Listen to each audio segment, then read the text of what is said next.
Hello class, so this is going to be the movement analysis for the sled push.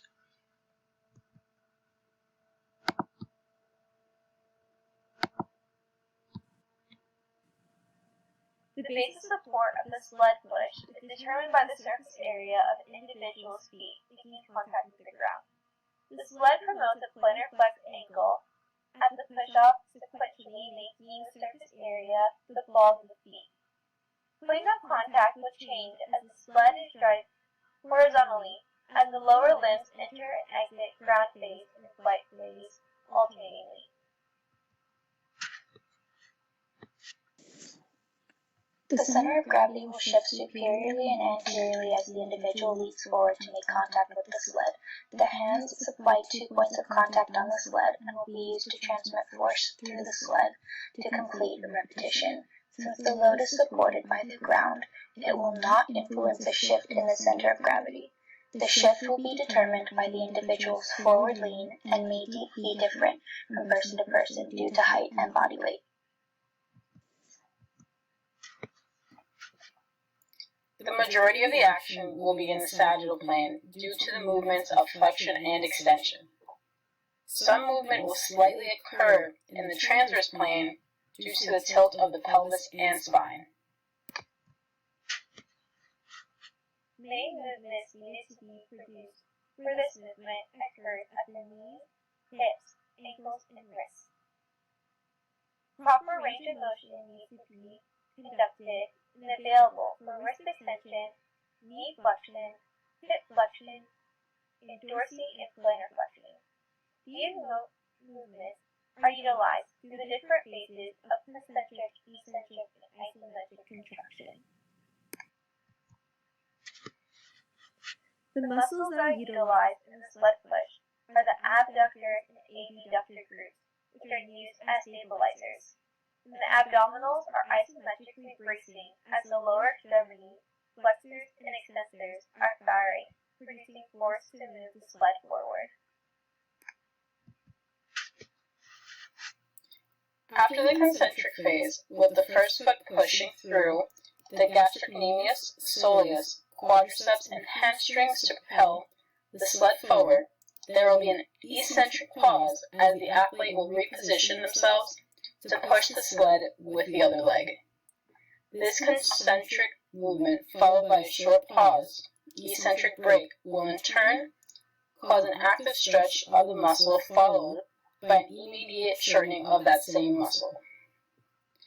During this entire movement, there is an isometric contraction of the abdominals, arms, primarily the triceps, and the abductor and adductor muscle groups.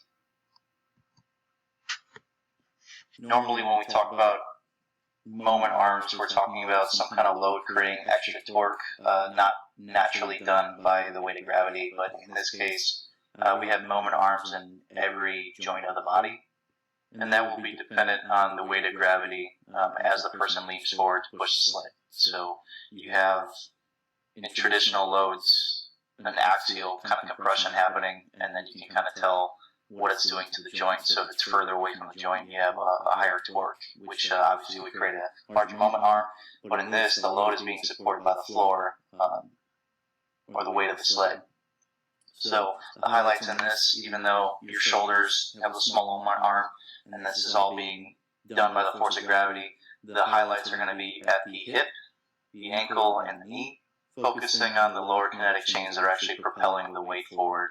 You also have your arms bracing for this and your abdominals bracing, but those are the highlights.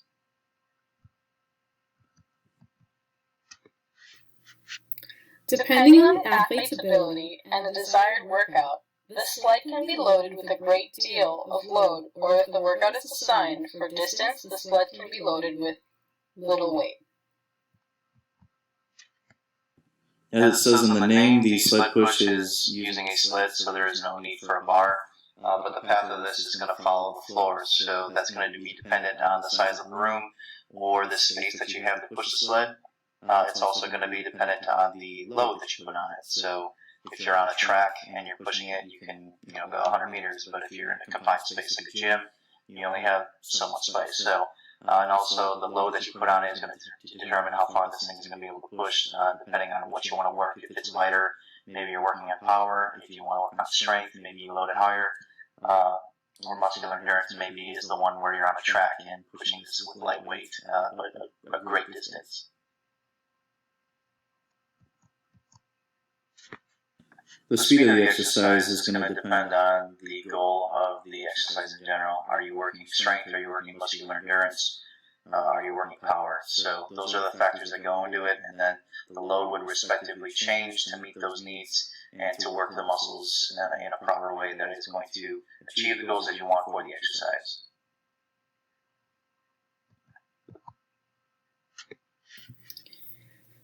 This movement is designed to enhance power, but can also be catered to endurance and strength by either increasing or decreasing the load.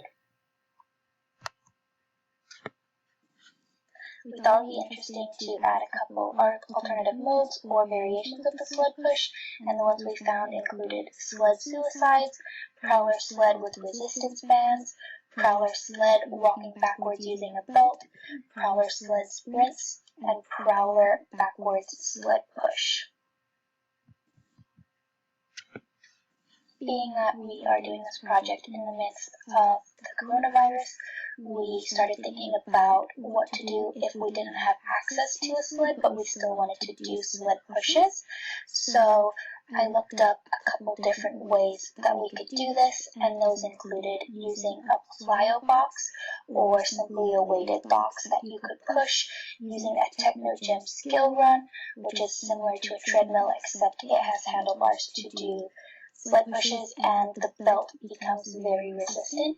You could push a weighted sandbag, you could push a stack of bumper plates on the ground, you could push a kettlebell laying on its side, or you could push a heavy piece of furniture. Thank you for listening. So now we are going to go to a demonstration by our teammate Maggie.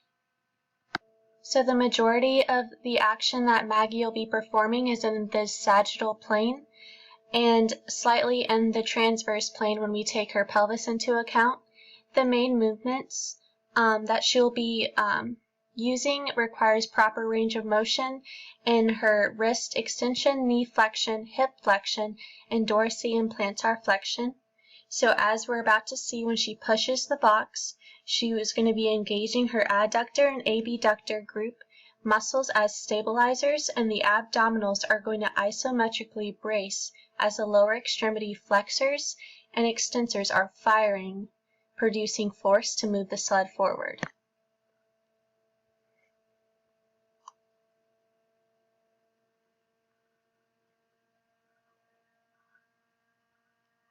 In full speed, you can see that stretch shortening cycle really help her engage each step pushing the sled. So thank you for listening, and that is our movement analysis of the sled push.